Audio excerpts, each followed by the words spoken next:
Bueno, ¿qué tal? Ahí se están sumando. Genial. Bueno, bienvenidas, bienvenidos. Gracias por sumarse a esta capacitación. Saludos a Bahía Blanca. Gracias por sumarse a esta propuesta. Desde el área de extensión de la Universidad Nacional Guillermo Brown les damos a todos y a todas la bienvenida y bueno, agradecemos que estén acá compartiendo este espacio. Agradecemos también a Rodrigo, que ya es un docente habitué de la casa y siempre se suma con estas propuestas para compartir conocimientos, actualizaciones en estos temas bueno, son muy interesantes y que para nosotros generan todo un desafío, en especial, bueno, de abrir las puertas a un mundo que a veces es un poco desconocido porque tiene nuevas técnicas y hay mucho para explorar. Así que estamos, bueno, felices de tener este tipo de actividades dentro de la universidad y que, bueno, desde distintas partes del país, distintos puntos geográficos puedan sumarse y participar en esta iniciativa.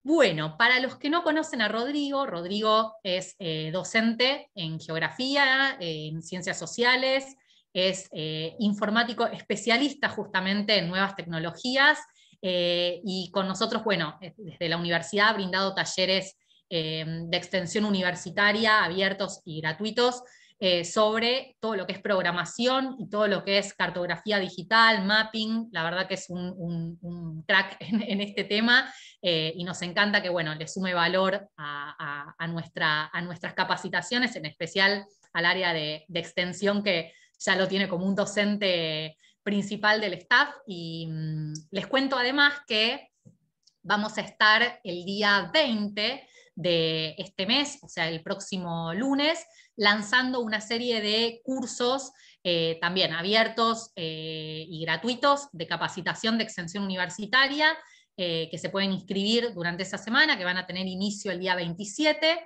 Y además contarles que esta semana, además de esta charla que hoy van a tener con Rodrigo, vamos a estar ofreciendo un ciclo de charlas abiertas de diferentes temáticas que van a contarles un poco, de alguna manera, cuál va a ser la oferta y las propuestas de cursos de extensión de esta nueva tanda, que va a ser la tercera edición de cursos de extensión universitaria de la universidad.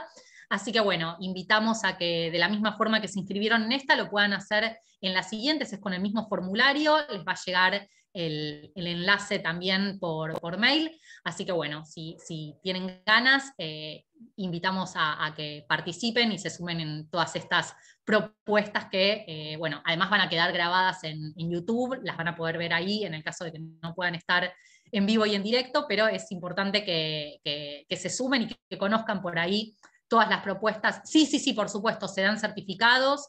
De hecho, los talleres tienen una serie de capacitaciones. Los talleres duran un mes, tienen 4 encuentros sincrónicos y tienen también el campus virtual donde van a tener todo el material asincrónico.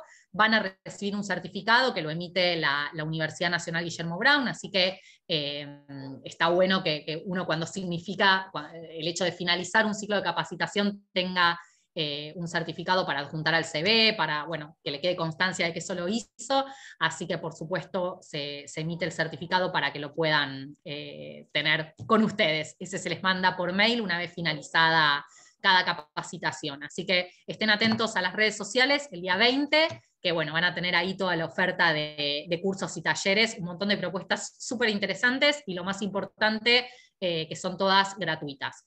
Así que bueno, recién lo había presentado, vuelvo a darle uso a la palabra a Rodri y agradezco, bueno, a todas y a todos por estar presentes acá. Bueno, Ivana, ¿cómo andás? Bueno, en principio, muchas gracias. Y bueno, a través tuyo también agradecerle a Lisandro, también está gestionando la transmisión, y a través de ustedes el agradecimiento eterno a esta universidad que me ha abrazado, que estudio, que vivo muy cerca, vivo en el territorio, y nada, me da la oportunidad también de explorar y expandir un poco, compartir un poco lo que uno ha aprendido este tiempo, explorando cosas nuevas principalmente vinculadas al mundo de la geografía, pero también en otras áreas. Así que mil gracias. Bueno, en principio voy a compartir pantalla y ya voy comentando que, como bien decía Ivana, nosotros vamos a estar dando un curso y esto está pensado como para que de alguna manera sea un poco una previa y también una clase número 0, de modo tal que nos permita saltar quizás algunos conceptos que muchas veces son necesarios, pero de esta manera va a quedar grabado y va a quedar compartido para las personas que después hagan el curso puedan tener también una previa y saber a qué se van a enfrentar.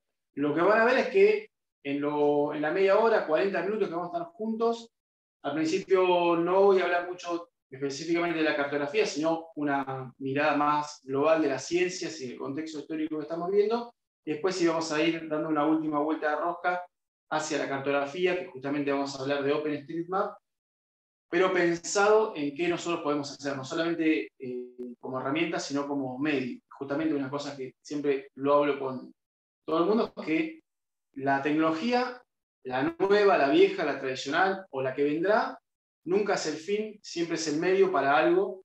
Justamente eso es un poquito el espíritu de este encuentro. Ahí les voy a compartir pantalla, tengo un PPT que también se los voy a dejar disponibles, seguramente en el campus va a estar cuando lo que hagan el curso, y también la grabación, así que lo que sí les voy a pedir es que estoy hablando desde mi celular y estoy compartiendo pantalla desde mi computadora. Si de pronto tienen la opción de ver solamente la vista del hablante, traten de fijar la pantalla de la presentación. A ver cómo, si puedo lograr.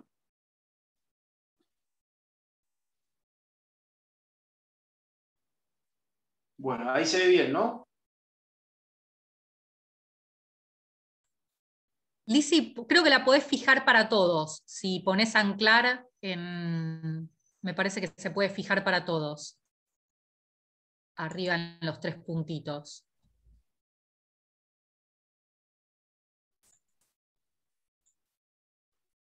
Sí, igual Arriba mientras...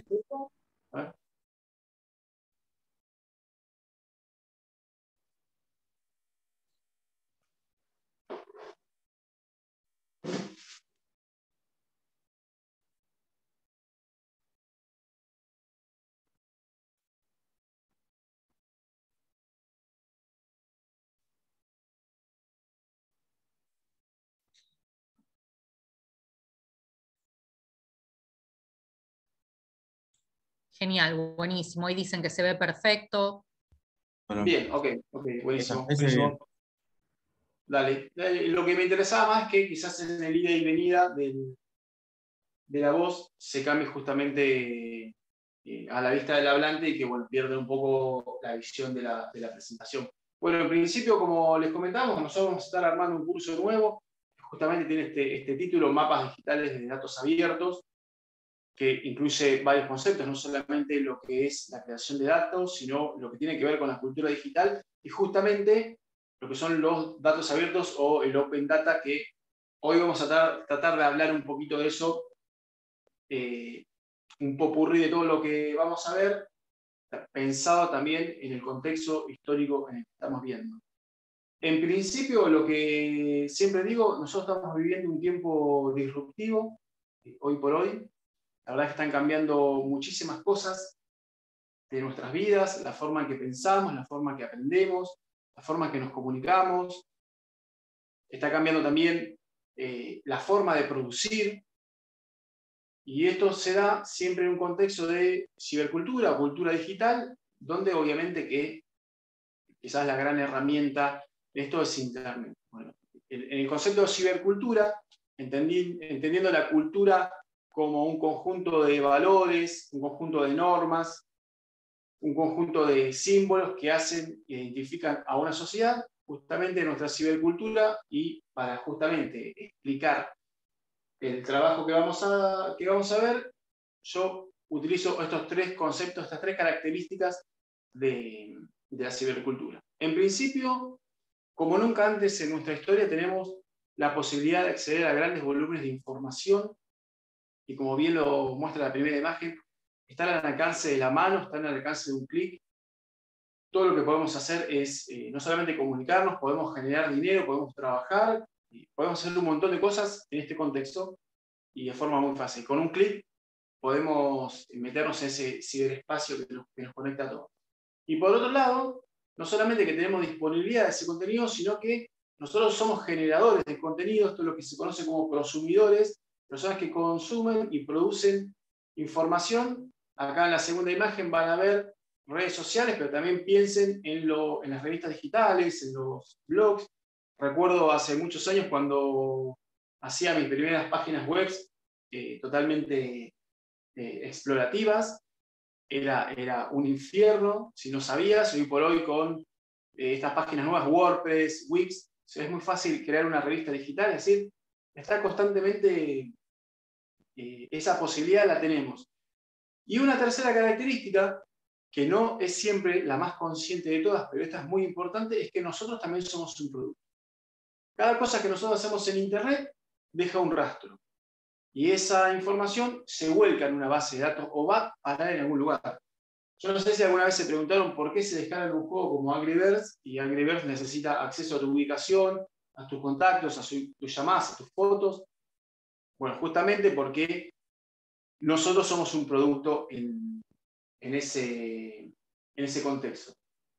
Y al amparo justamente de este tiempo está ocurriendo algo que yo defino, esto es una definición muy personal, que yo defino el paso del logos al mito. Digo, haciendo referencia a ese tiempo histórico, allá por el 1000, entre el 1000 y el 600 a.C., cuando hay un paso del mito al logos. Ahora estamos volviendo al revés, en ese tiempo histórico donde no importa tanto lo escrito, sino importa lo que va y viene. De hecho, en esta imagen ustedes ven, por un lado, esta definición de paso del mito al logos, el originario, el que ocurre en la Grecia arcaica y pasando justamente a la Grecia clásica, donde de pronto la tradición oral se va a convertir en una tradición escrita, es decir, la forma en que la cultura se reproduce ya no va a ser volátil, sino que va a perdurar, porque con la cultura oral, entre generación a generación, los mitos iban cambiando constantemente. De hecho, todo lo que se conoce como el ciclo troyano encuentran mitos que muchas veces se superponen en funciones, y es un poco confuso.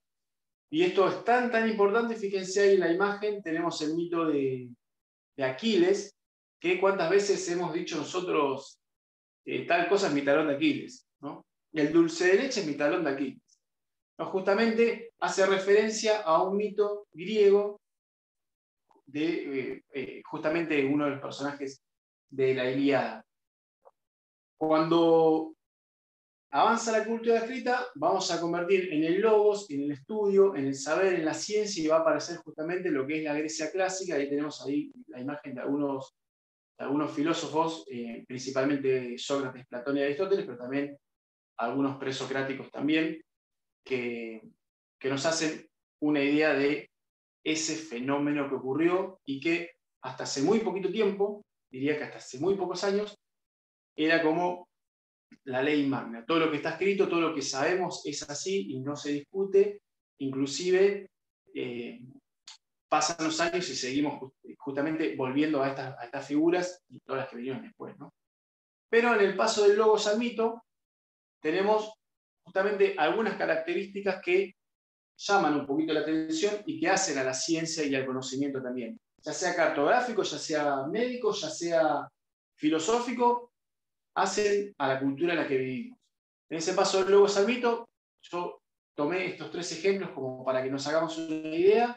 Por un lado, el caso de las fake news, es decir, aquellas cosas que se dicen, que se dan por cierto en redes sociales, en blogs, muchas veces originados desde perfiles falsos, pero que rápidamente se viralizan en Internet y lo tomamos como reales y toman fuerza.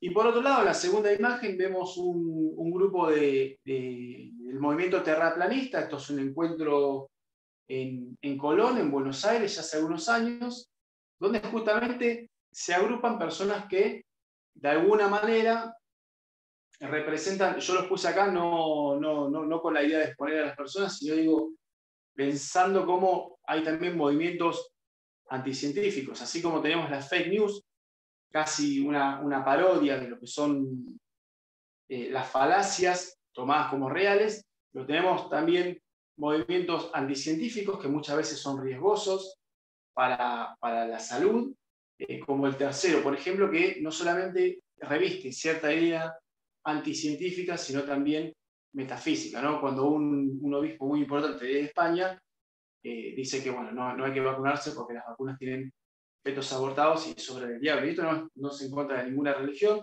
Yo profeso una religión, soy practicante, o sea, no es justamente eso, sino que digo, estamos casi en una perspectiva medieval de cómo justificamos una cosa a partir de un contenido bíblico, ¿no? Pero dicho así, uno lo primero que se le viene a la cabeza es, bueno, pero qué mal que estamos, qué podemos hacer los que nos gusta la ciencia. Bueno, yo les diría, y acá lo dice ahí abajo, no todo tiempo pasado fue mejor.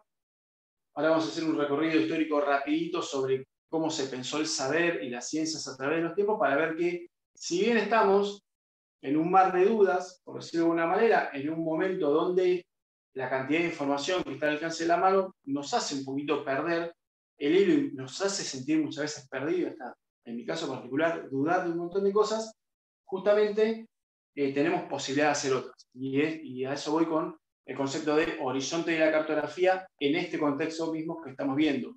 El paso del logos al mito, que hace poquito me reencontré con un texto, los que han tenido la posibilidad de leer a la filósofa argentina Esther Díaz. Ella usa un concepto de conciencia, para los que lo leyeron, para que se hagan una idea, que está enmarcado en esa idea, donde si es que realmente todavía existe una ciencia, o existen las ciencias como nosotros las pensamos en la modernidad y como las heredamos la generación de ahora, ¿no? Si ya estamos en una nueva era, como muchos hablan de la posmodernidad, de la era de la información y demás, y ya no dar esa discusión, pero justamente saber que vivimos en ese contexto y hay como cosas muy positivas que tomar y cosas muy negativas, y nosotros, ¿qué lugar tomamos nosotros en ese horizonte? ¿Qué lugar vamos a ocuparnos? Acá rapidito les comento justamente esta idea de no todo tiempo pasado fue mejor. Un repaso sobre cómo fue el conocimiento y el acceso al saber durante las edades históricas. En la Edad Antigua, estamos hablando del 3000 a.C. hasta el siglo V después de Cristo, egipcios, sumerios, acadios, griegos, romanos, bueno, israelitas también, todo el Antiguo Testamento está enmarcado en la Edad Antigua. Nos vamos a encontrar que sus sociedades son esclavistas y la mayoría de la población va a quedar fuera del conocimiento. De hecho, si alguien ha tenido la posibilidad de leer La República de Platón o El Banquete, van a encontrar que los personajes que están en realidad son unos pocos y no son muchos. Y después, si uno empieza a leer, creo que hay un autor de apellido Jagger, que trabaja justamente y trata de analizar en qué círculos se movían los filosofistas, y justamente eran personas que se movían en circuitos que había personalidades con poder adquisitivo.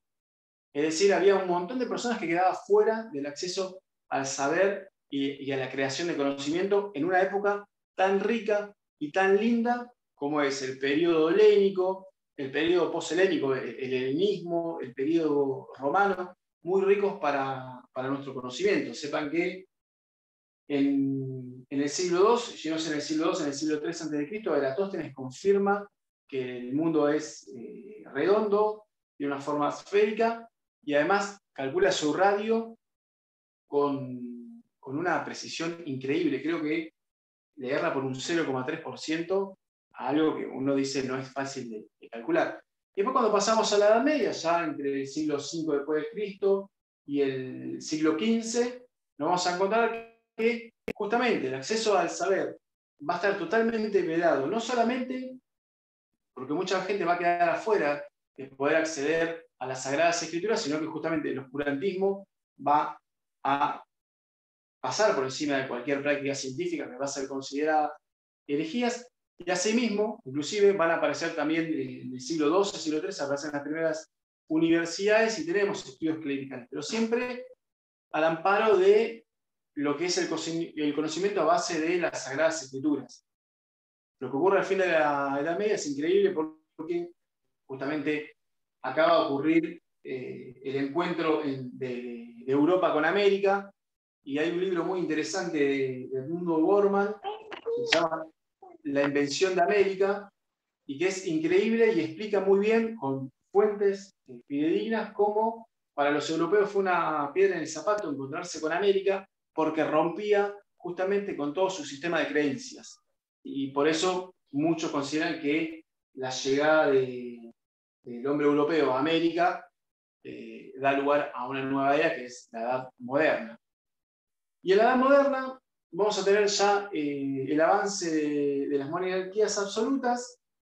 Van a empezar a ver justamente avances en conocimientos, sobre todo en la filosofía. Se va a desarrollar justamente lo que es el mercantilismo y el protocapitalismo, pero justamente este tiempo es una población mayormente rural y analfabeta. Es decir, una vez más, mucha gente y muchas personas se van a quedar afuera de aprender y sobre todo de producir contenido. En este tiempo vamos a encontrar justamente el Renacimiento, el Iluminismo, épocas de oro para nuestra cultura occidental, grecorromana, judeocristiana, como la quieran llamar, épocas de oro, pero la mayoría de la gente contemporánea va a quedar afuera de esa posibilidad. Y ya en la edad contemporánea, entre el siglo XVIII, posterior a la Revolución Francesa, y durante todo el siglo XX, y la actualidad también, vamos a encontrar que se va a desarrollar el capitalismo, y acá sí me quiero detener en algo bastante interesante, que es la aparición de los Estados-nación omnipresentes, y que a través de las escuelas y de la educación obligatoria, laica y gratuita van a luchar contra el analfabetismo. Y acá quiero utilizar un poquito lo que trae a Nietzsche. Nietzsche va a decir sobre la modernidad y sobre todo el inicio de la edad contemporánea, va a decir que lo que nosotros sabemos no es ni más ni menos que cosas que nosotros aceptamos como reales porque son útiles para ese tiempo histórico. Por eso una de las críticas que hace Nietzsche a la ciencia es que rápidamente se convirtió en un dogma. Y es más, con esta idea de que el contenido que a nosotros nos llega mucho más democratizadamente que en otras épocas, a través de la escuela, ese contenido tiene un sesgo utilitarista. Lo que vivimos en Argentina, sabemos un poco la diferencia entre la historia oficial y el revisionismo. E inclusive hay personas que defienden unos y otros, ¿no? Pensando a la escuela como una correa de transmisión de los sectores de mayor poder hacia el común de la población. Pienso en la figura de Sarmiento, Alberdi, Mitre, que de alguna manera fueron los que fundaron esta idea, que después se va a materializar en 1982, cuando se federaliza Buenos Aires, y justamente de alguna manera se deja atrás todas las luchas intestinas del siglo XIX acá en Argentina entre unitarios y federales. Y es más, digo, no solamente un contenido con el sesgo que Nietzsche nos explica, sino también, en términos marxistas, también utilitarista para sostener lo que él va a definir la lucha de clase, va a sostener justamente el statu quo. Y si lo agregamos a Freud, que es el que justamente Nietzsche, Michael y Freud consideraban los maestros de la sospecha, Freud va a decir que encima de todo esto no somos racionales, somos sujetos impulsivos, todo el tiempo estamos respondiendo a estímulos que no podemos controlar. Y si bien después de la Segunda Guerra Mundial van a haber un montón de críticas justamente a lo que lo podemos definir como el capitalismo tradicional o la edad contemporánea tradicional, van a aparecer un montón de sujetos críticos para el mundo de la geografía, figuras como Pierre George, o para el mundo de la educación en general, figuras como Pablo Freire. Pierre George, un hijo directo del fenómeno que fue el Mayo francés, momento histórico que me encanta. Hay una frase que me gusta del Mayo francés, que es la imaginación al poder, frase que me encanta. Cierro paréntesis. Y bueno, digo, ahora ya en el siglo XXI tenemos justamente un capitalismo financiero y los estados-nación, que antes eran omnipresentes, estaban en todos lados, ahora los estados son débiles. Y en definitiva, si el estado es débil, la escuela, como medio de transmisión de cultura y de saber, es totalmente débil. ¿Y cómo aprendemos? ¿Cómo nos informamos? Justamente en las características que tienen esta cibercultura. Yo esto lo hablo mucho con mis estudiantes en el secundario, y ellos, pero no me dudan ni un segundo en decirme que muchas veces aprenden mejor viendo un video de YouTube que leyendo el manual o justamente yendo a la fuente, ¿no? Los que somos docentes, siempre yendo a la fuente y discutiéndole a todo el mundo por las fuentes, de dónde sacan esa información. Bueno, obviamente que queda mucho más rápido el contenido en la mente de una persona, justamente con los medios digitales que tenemos ahora, que son múltiples.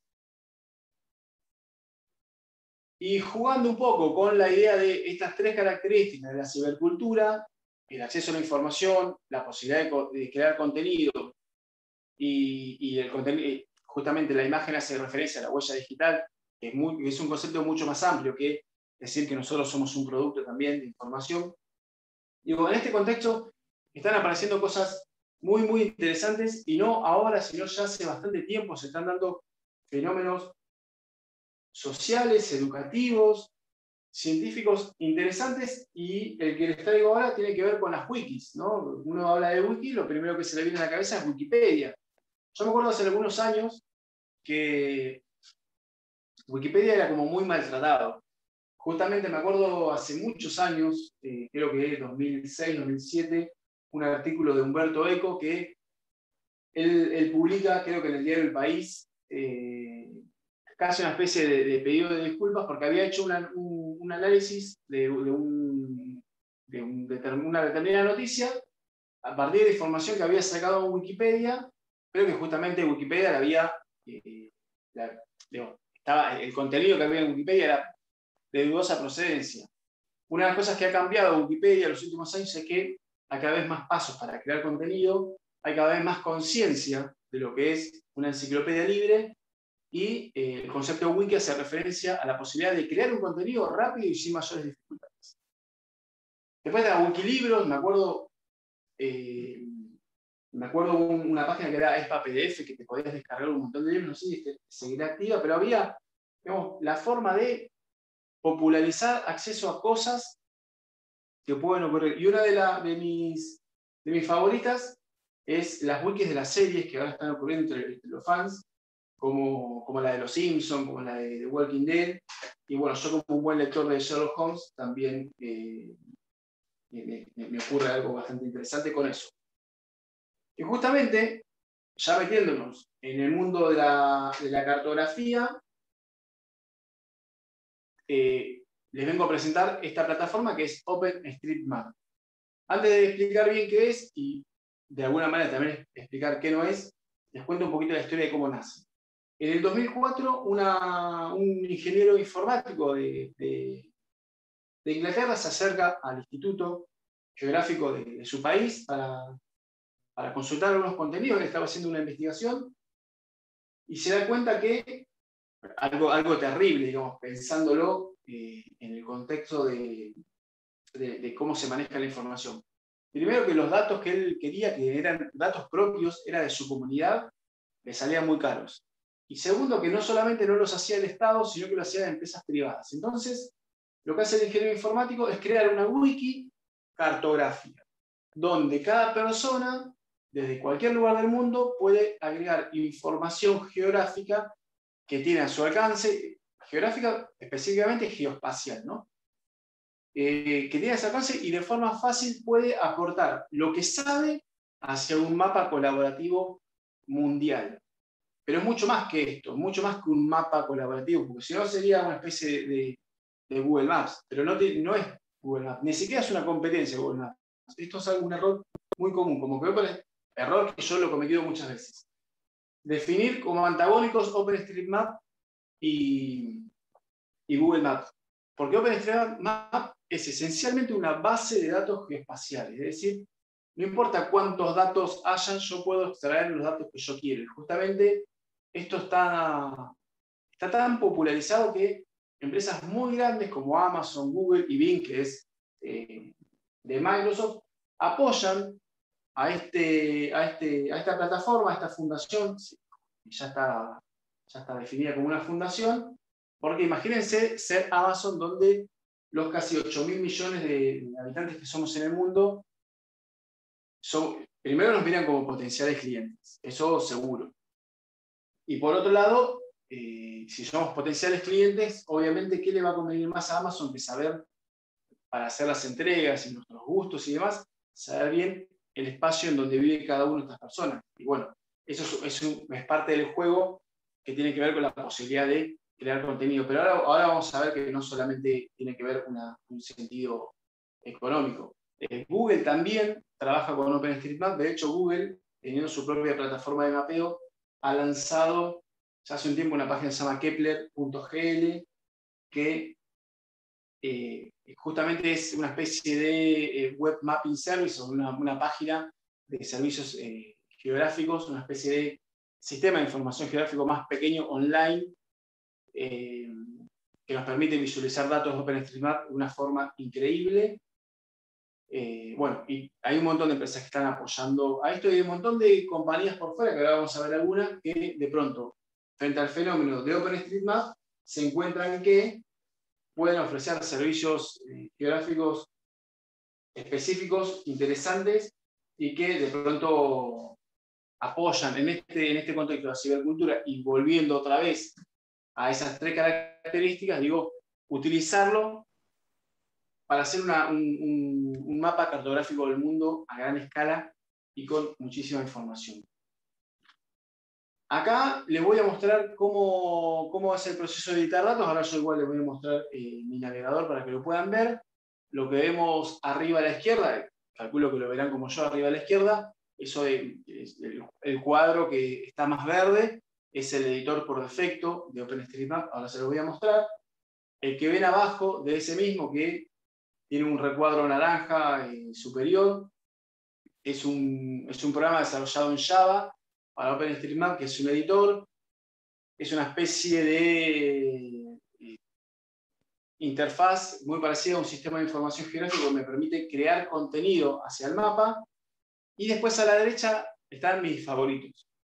Primero, el gris, el que dice Field Paper, es una herramienta increíble para coordinar un trabajo de campo con muchas personas a gran escala y después poder subir esa información a Google Street Map. Y abajo, Mapillary, que también es una página externa, como Field Paper, externa a Google Street Map, enlazada con sus datos, ambas páginas enlazadas con la base de datos de OpenStreetMap, donde Mapillary lo que hace es, vos te descargas una aplicación, y ahora lo vamos a ver cuando naveguemos en la página, y sacás una foto. Podés sacar una X cantidad de fotos, podés simular justamente lo que es como un Google Street Map, pero tiene una inteligencia artificial que, por ejemplo, en esta imagen que ven abajo a la derecha, donde hay autos, lo que hace la inteligencia artificial es identificar que hay muchos autos y por ende ahí hay una calle.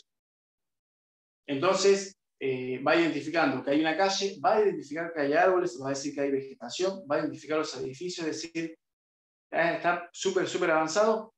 Y como ya sabrán que Facebook lo que no inventa, lo compra. Mapillary fue comprado hace poquitos meses por Facebook, justamente porque era lo que se conoce como startup en desarrollo, y bueno, ahora fue comprado por la gente de Mark Zuckerberg. Les quiero mostrar, antes de avanzar, les muestro un poquito las páginas estas. En este caso, a ver cómo se ve. No estoy compartiendo pantalla. Ahí voy a compartirles mi navegador.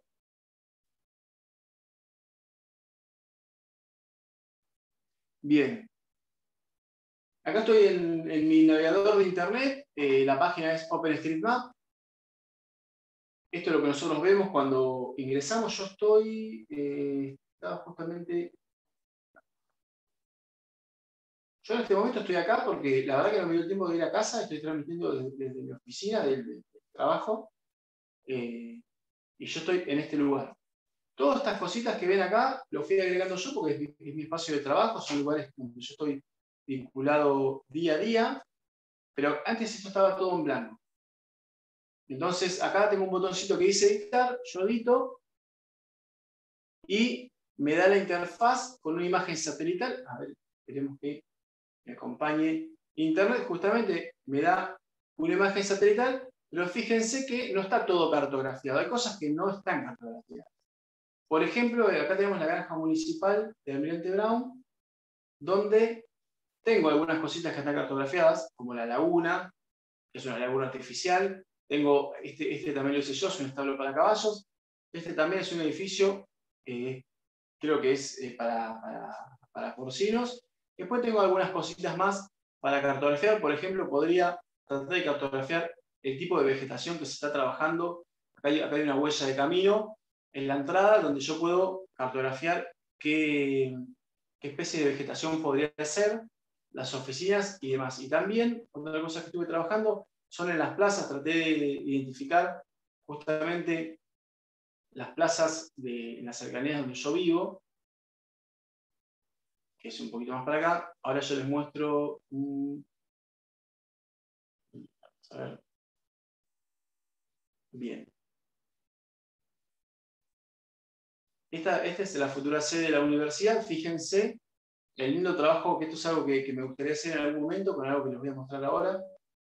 Cartografiar y tener una información específica del tipo de vegetación que hay. Esta es la Quinta Roca, la famosa Quinta Roca, donde encontramos un montón de especies de vegetación, que es un pulmón verde acá en el Almirante Brown. Si yo salgo del editor,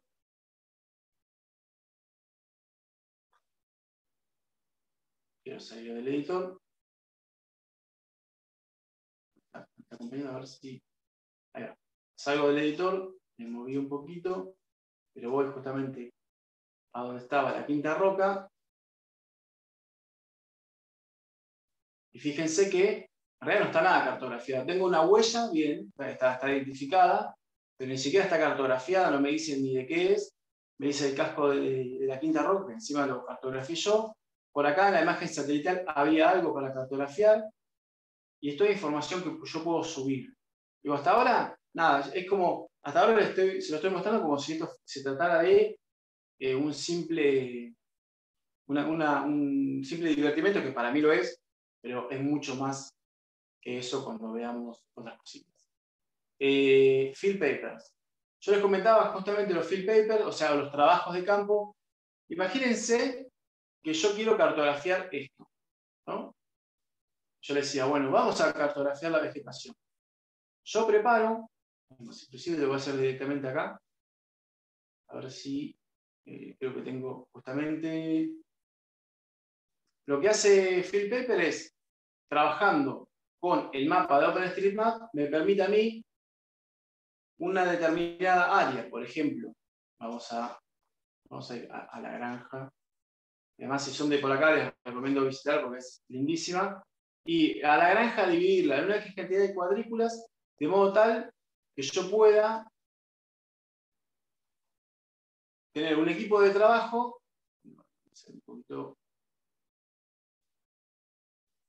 Un equipo de trabajo que a cada equipo de trabajo yo le asigno una cuadrícula que después se imprime. Esto se imprime en una hoja, se imprime con un código QR, y después uno va al trabajo de campo, va haciendo anotaciones sobre la hoja, ubicándose en el mapa con la impresión de la hoja, que te va, lo ideal es imprimir justamente una imagen satelital para decir, bueno, este árbol, la vegetación, este edificio está reservado para determinadas actividades. Esto es increíble porque me permite dividir el trabajo. Y les decía, estas hojas se imprimen con un código QR que cuando yo las escaneo, automáticamente esa información se vuelca a mi mapa, y lo único que tengo que decir es darle el OK de qué información quiero publicar o no. Y a mí me gusta porque cuando lo he hecho a pequeña escala, he podido hacer anotaciones en Virome que me refrescan la memoria sobre el trabajo de campo. ¿Podría hacerlo in situ? Sí, totalmente. Podría hacerlo con alguna aplicación para celulares, que hay una que se llama, no, ahora no me acuerdo porque no lo uso nunca, Potlatch se llama, para celulares. A mí me gusta trabajar con Field Paper porque me permite trabajar algo más manual y algo más el estilo cartográfico tradicional, pero me parece, nada, eso depende de cada uno. Nada, nosotros en el curso vamos a mostrar bien cómo hacer esto y probablemente vayamos a hacer algún ejemplo de esto. Una cosa que yo vengo queriendo hacer hace rato, con una colega de trabajo que es delegada en Adrogué, que siempre que me cruzo me dice, Rodri, quiero tener la información de dónde están todos los cestos de basura de Adrogué. Bueno, lo que tenemos que hacer es justamente ir a Adrogué, dividir todo Adrogué en cuadrículas, agarrar 50 voluntarios y decir, bueno, vamos a cartografiar, ubicar todos los cestos de basura que hay en Adrogué para que la gestión pública pueda mantener el espacio limpio, pero además en la aplicación para celulares es Potlatch. Ahora ahí la escribo en el chat, a ver si...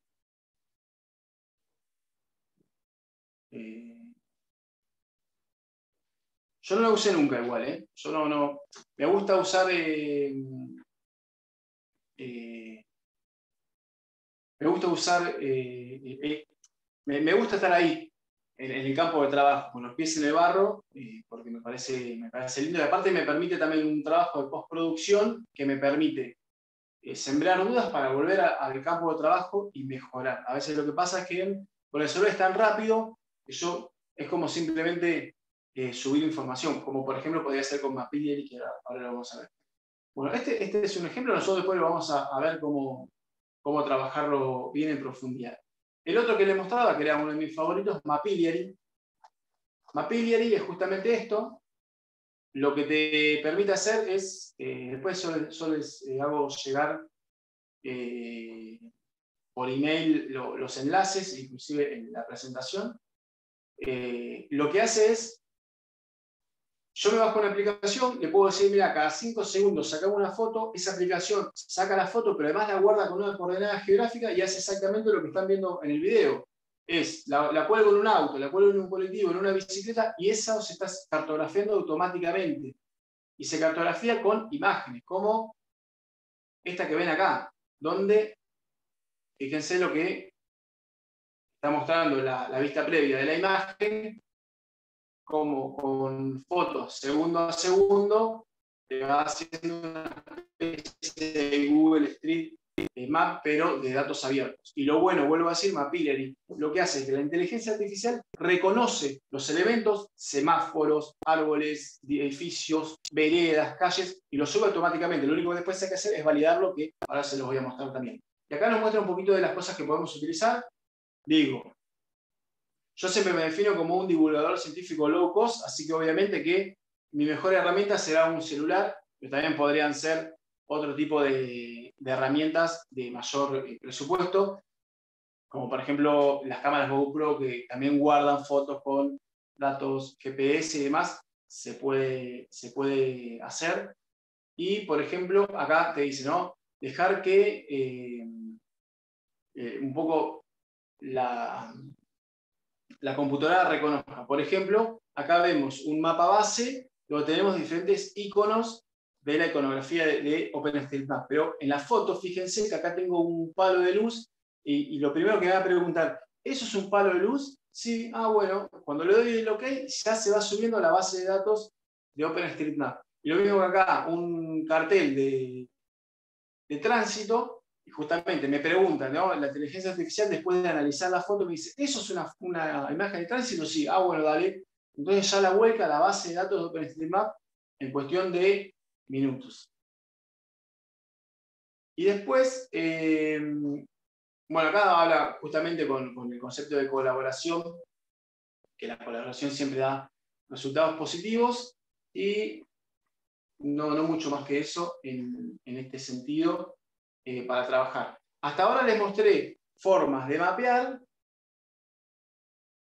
casi le diría que al voleo, diciendo, bueno, nos divertimos, vamos a hacerlo, que a mí me divierte un montón, digo, pero casi sin un objetivo definido. Ahora sí les voy a mostrar otro, que se llama Hot Tasking Manager. ¿Qué es esto? Es una plataforma que se vincula con los datos de OpenStreetMap y, como dice acá, justamente lo que te hace a vos es, a través de un objetivo común, te dice, mirá, tenés que mirar esta imagen satelital y cartografiar toda la información que encuentres. en realidad te ponen objetivos, te dicen, no, ahora en este proyecto hay que cartografiar edificios, en otro caminos y demás. ¿Por qué? Bueno, acá te va a comentar un poquito que hay lugares que son muy vulnerables a... ¿dónde está? Acá. Bien, hay lugares que son muy vulnerables. Entonces,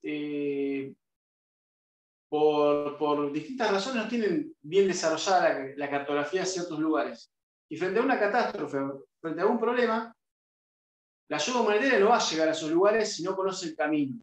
Entonces, lo que llama es llamar a la comunidad abierta al mundo a decir, bueno, tenemos estas imágenes satelitales, queremos que vean estas imágenes satelitales y nos marquen los caminos. Si ese camino reconoce que está asfaltado, avisar que está asfaltado. Si por ejemplo, imagínense, y se utilizó en los incendios de Córdoba el año pasado, no encontré demasiada información, pero llegué a leer que se utilizó, pero imagínense frente a una catástrofe natural o antrópica, como pueden ser los incendios forestales, hay una casa perdida en un lugar y nadie sabe que existe esa casa. Bueno, obviamente que esa persona morirá por inanición o por alguna otra causa.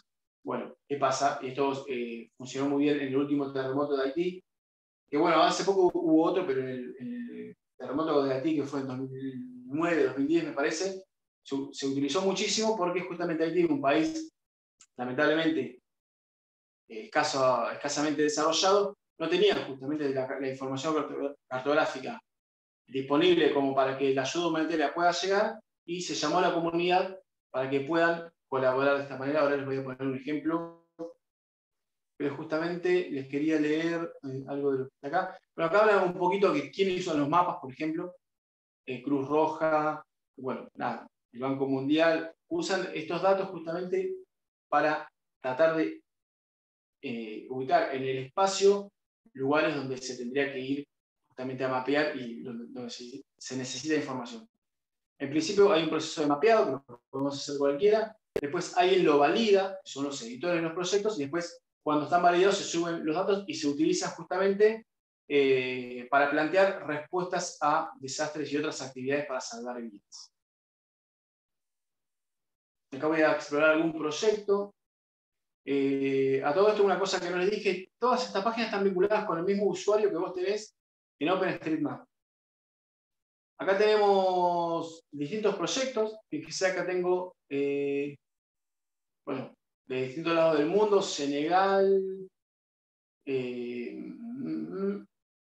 bueno, tengo algunos lugares que la verdad que los estoy escuchando por primera vez. Mali, por ejemplo, lugares que de pronto están necesitando cartógrafos, aficionados, hijos de la cibercultura, hijas de la cibercultura, que tengan esta idea de trabajar colaborativamente con un proyecto común. Y en este caso, nada, tenemos primero el nivel, principiante, medio, moderado, avanzado, y distintos proyectos. Yo, obviamente que uno lo primero que hace es buscar alguno de un plan jurisdiccional de una institución. Si entiendo tu pregunta, te diría que sí. Vos agarrás un determinado lugar, agarrás field papers y dividís el lugar y podés hacer un trabajo de campo. Porque Tasking Manager o Tasking Manager, no cualquiera puede crear un proyecto. Son justamente empresas, fundaciones, mejor dicho, que están vinculados con ayuda humanitaria. Por eso es parte del concepto de mapatón de ayuda humanitaria. Después, esto para acá en el curso lo vamos a desarrollar un poquito más, pero los que quieran ir chusmeando pueden entrar, lo googlean solamente Hosttasking Manager, les va a encontrar, va a aparecer. La mayoría está en inglés, pero es totalmente entendible. Y les voy a mostrar. Bueno, acá se está mostrando el nivel de necesidades que hay. Alto, alto, es decir, nada. Tendríamos que ir ya a dar una mano. A ver si me carga. Les quiero mostrar cómo es la visualización de un proyecto. Bueno, acá me está marcando el lugar. Vamos a hacer un poquito de zoom. Fíjense que el lugar está hecho en cuadrículas diferentes. Si me acerco un poquito más, yo voy a ver que hay cuadritos de distinto color.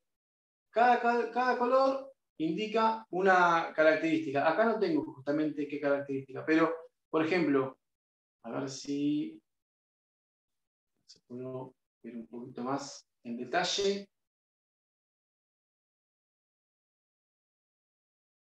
Está cargando. Ahí, acá tengo la cuadrícula de trabajo. Fíjense que algunas cuadrículas tienen un candadito, significa que gente ya pasó por esa cuadrícula, se cartografió lo que había que cartografiar y alguien vino y validó que esa información es efectiva. Lo que está en blanco es áreas disponibles para mapear.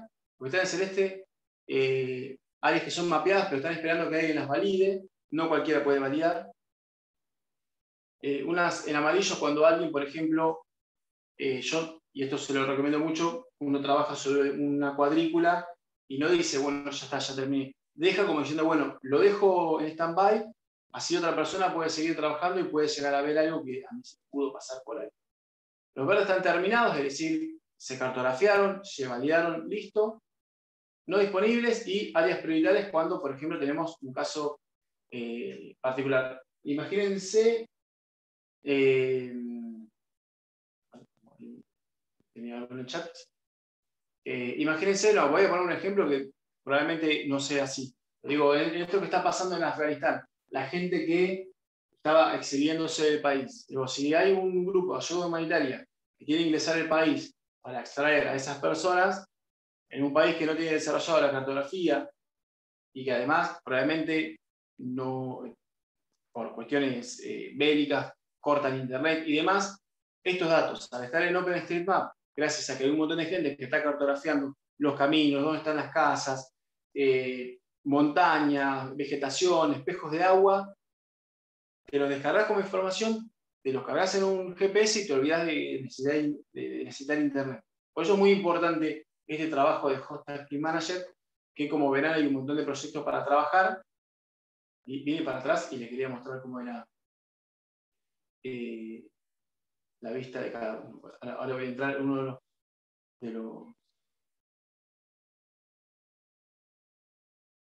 de las cuadrículas definidas. Voy a elegir cualquiera de las blancas y mapear tarea seleccionada. Puedo mapear sin seleccionar una cuadrícula. Puedo hacer clic en contribuir. Y acá primero me pasa un tutorial muy fácil. Yo pongo editar ahora. Pero fíjense que me da una imagen satelital y en este caso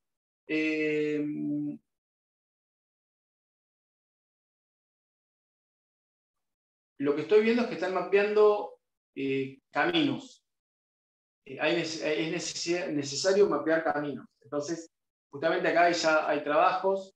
Yo diría que quizás acá haya otro camino más entre estas tierras de cultivo, calculo yo. Pero también tengo polígonos para cartografiar. Digo, casas, edificios, contribuciones y demás. Digo, imagínense que en un área desértica encontrar un espejo de agua y saber dónde está es fundamental. Y otra cosa que ocurre, fíjense que te va encuadrando y dice, mira, fuera de acá no edites nada, porque vos elegiste este cuadradito y otra persona podría estar trabajando en el otro, entonces superpones trabajos y es como un poco más complejo. Esta es una idea. Yo estoy trabajando esto con unos estudiantes del secundario, de hecho lo estamos presentando como proyecto educativo para una feria de ciencia. Estos son como las grandes herramientas para trabajar en OpenStreetMap, que nada, después la pueden ir chusmeando. Yo ahora vuelvo a presentarles, vuelvo a la presentación para ir más o menos terminando, que es un poco lo que les quería mostrar. A ver si vuelvo.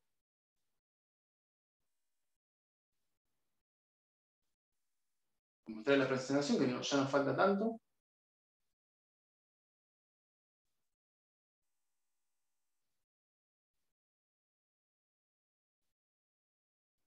Sí, me toma.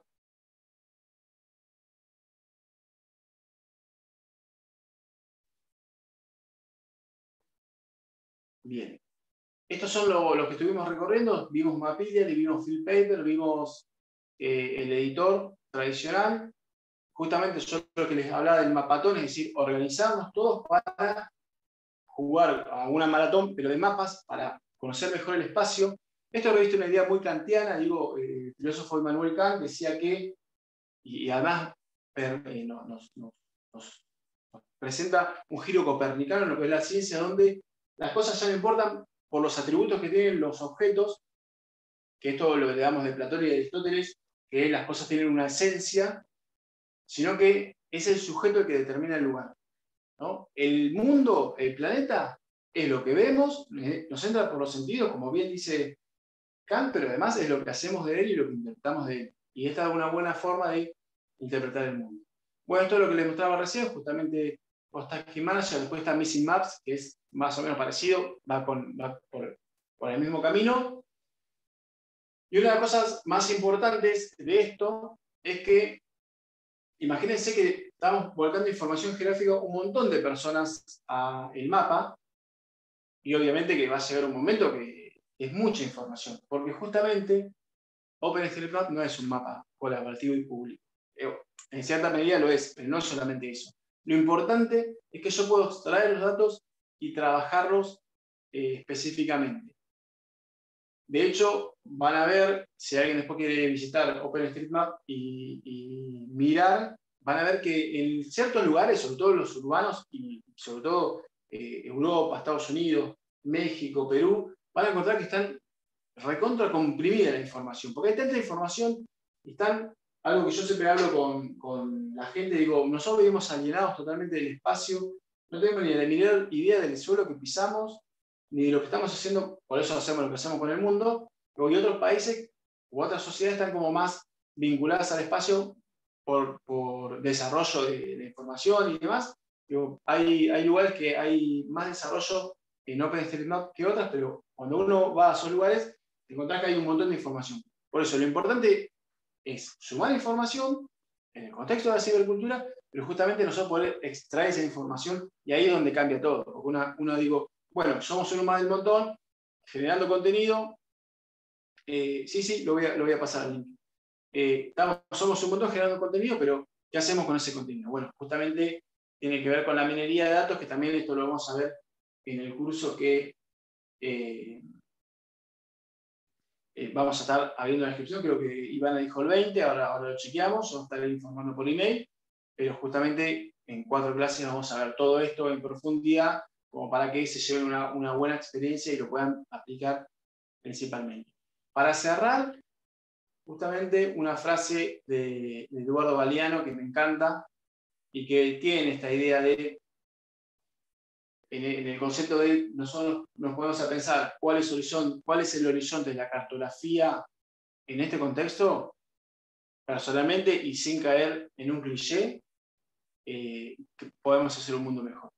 Pero no hace falta mapear lugares como lo dejó Tasking Manager con necesidades urgentes, sino lo que nosotros podemos aportar. Mire, yo ando mucho en bicicleta y me pasa que a veces ando por lugares rurales y me encuentro con basurales. Y un basural depende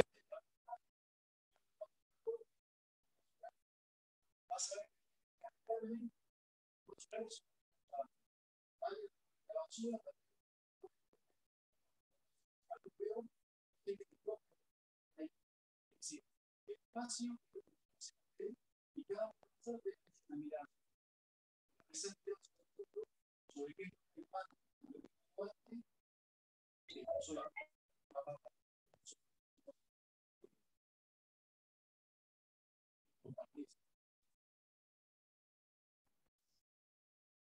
Rodri, perdona, fíjate que no se está escuchando bien el audio. ahora se escucha bien. Hay un poquito, Ahora, ahí.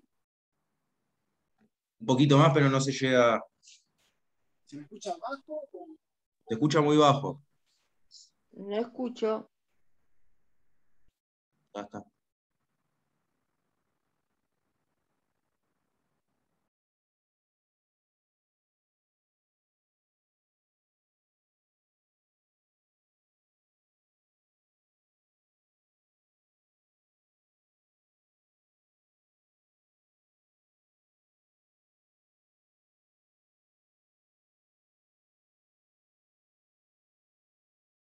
Ahí se me está un poquito usando.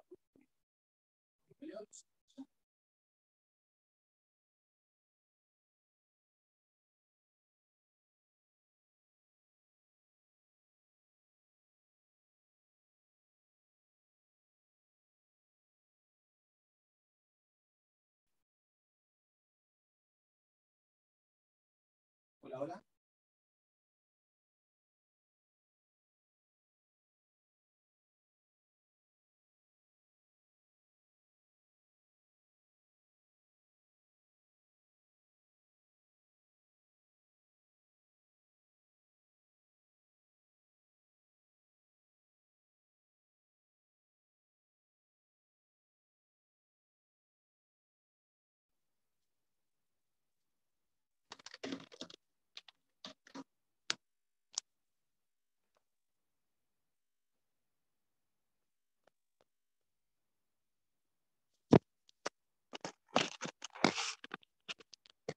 Hola, hola, ¿se me escucha ahí? ¿Un poquito mejor? Sí, ahí sí.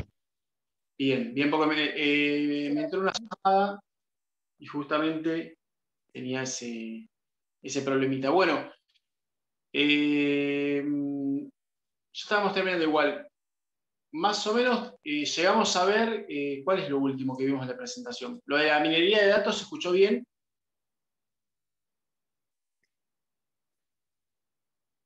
Hasta donde te hice la intervención se venía escuchando bien. ¿Qué Ok, fue lo bueno, último? justamente lo que les quería comentar era esto, ¿no? Esta frase que de alguna manera reviste cierto espíritu a donde yo quiero ir. Una justamente el título del encuentro es ¿cuál es el horizonte de la cartografía? En este contexto, digo, tenemos estas herramientas y ahora nosotros tenemos que decidir qué hacemos justamente con esto. Creo que lo que somos educadores, yo fundamentalmente siempre me relaciono con docentes, los que somos educadores tenemos como esta responsabilidad de hacer un mundo mejor, por así decirlo, pero no de una forma cliché, ¿no? Porque yo sé que esa frase siempre queda bien en todos lados, sino la posibilidad de nosotros dar nuestra visión del mundo.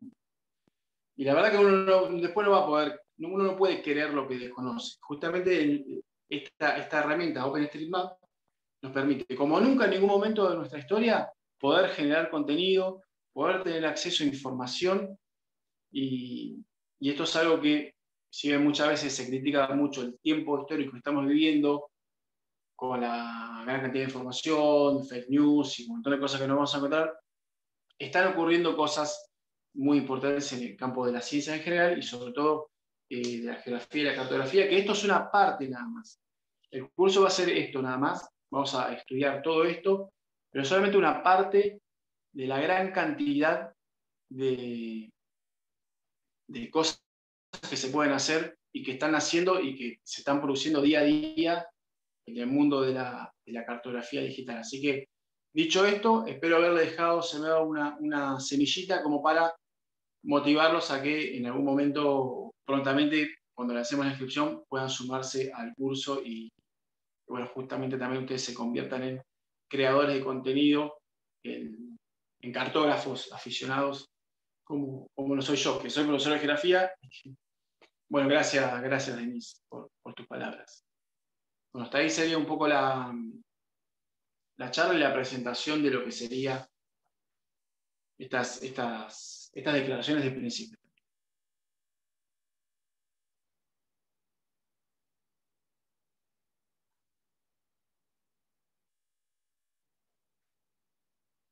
Bueno, muchas gracias, Rodri, por la charla. La verdad que estuvo muy buena, muy interesante todo el recorrido. Quería comentarle a los chicos presentes si tienen ganas de hacerle alguna consulta, alguna duda que les quedó pendiente, la pueden mandar por escrito o pueden desmutearse y preguntarle directamente a Rodri. Muchas gracias. Sí, sí, no, nos quedamos un ratito si quieren si alguien tiene alguna pregunta. La inscripción es el 20, escuché mal. Sí, todavía estamos terminando de definir, pero sí, ya a partir en realidad ya a partir la idea es que la semana que viene ya esté abierta, para el 20 que comienza. pero ya lo estamos terminando de definir. Para la semana que viene seguramente 100% definido que va a estar abierto. Quería consultar con el tema de las inscripciones. Hace poco me quise inscribir en uno, que Rodrigo me hizo llegar la información, pero no me aceptaba la cédula porque soy uruguaya, creo que era ese el tema, ¿no, Rodrigo? Y después, Creo, bueno, cuando logré saber el que tenía que agregarle unos números antes, ya había terminado la inscripción.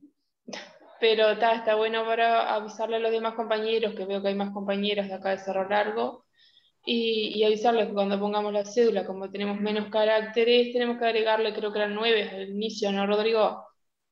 creo que puede ser que era el número de teléfono. Ah, podría ser el número de teléfono, sí, que no me Sí, aceptaba. Había uno de los datos que no me aceptaba. Hola, ¿cómo pero bueno, están? A mí me pasó lo mismo que Denise, que soy de acá de Uruguay, de Cerro Largo, y te acordás que yo te escribí, Rodrigo, y tal, después también consulté a través del mail que me pasaste, pero no tuve ahí contestación y lo perdí. lo notamos, lo notamos. Igual después se repetirá, pero lo agendamos eh, como para resolver eso, sí, justamente. Yo recuerdo que le pasó a algunas personas que sí, no eran de Argentina y les pasó. No me acuerdo si era con el teléfono o con la cédula de identidad.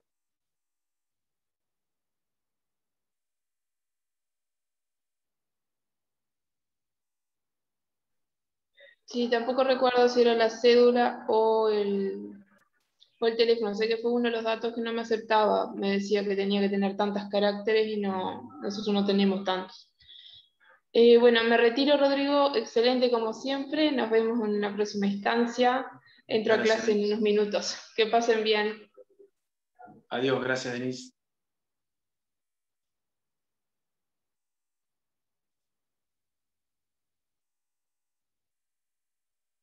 Bueno,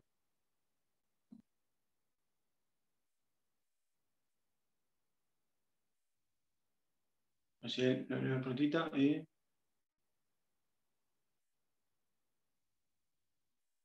Bueno, sí, creo que Malvinas sería interesante porque a partir de imágenes satelitales puedes justamente aportar información, inclusive solapar información, porque tu visión sobre Malvinas no va a ser la misma visión de un malvinense o un Kelper, por decirlo de alguna manera, sobre el espacio.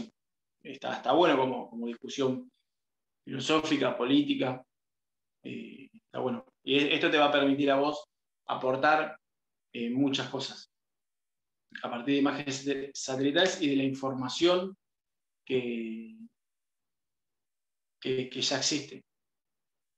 No es lo mismo decir Puerto Argentino que Port Stanley o Puerto Stanley. Y digo, eso es una antítesis, totalmente. ¿Sí?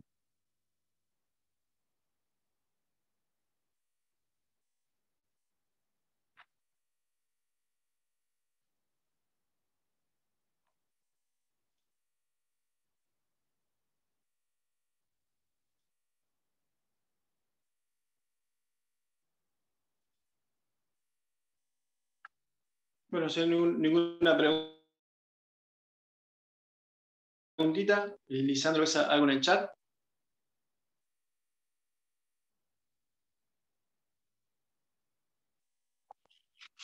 A ver, yo te digo.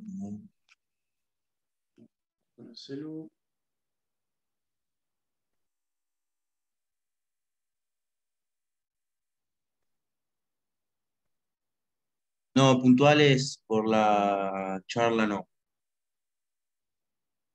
Que consulten, igual nos pueden escribir por mail o hablarnos también al Instagram. No sé. Ah, eso también es importante destacar. Estaría bueno que nos sigan en las redes sociales de la universidad. En Instagram es unaboficial, @unaboficial. Más que nada para que puedan estar al tanto de toda la información importante de la universidad. Los cursos de los cupos de los cursos se agotan bastante rápido. Por eso les recomiendo que estén pendientes, más que nada esta semana y la semana que viene, que por ahí vamos a anunciar el día que abran las inscripciones, para ya cuando vean la publicación se inscriban directamente, ¿sí? Y no pase esto de que se queden sin cupo, si tienen algún problemita para inscribirse, lo podamos ver con más tiempo para solucionarlo. Así que nada, para cerrar, hacer ese comentario. Bueno, muchas gracias, Rodri, por la charla, gracias a los que se sumaron de parte de la Secretaría de Extensión de la Universidad. Y bueno, por cualquier consulta nos mantenemos en contacto. Gracias a todos. Buenísimo, gracias, Lisandro. Ahí preguntan por el Instagram de la UNAV, @UNAVoficial. Ahí lo mando por Muchas el gracias, chat. Lisandro, y muchas gracias a todas las personas que se conectaron y muchas gracias por la buena onda de siempre, los que están ahí al pie del cañón.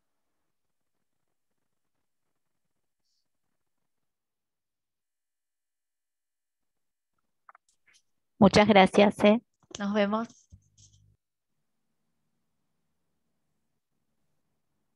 Excelente, gracias. Gracias.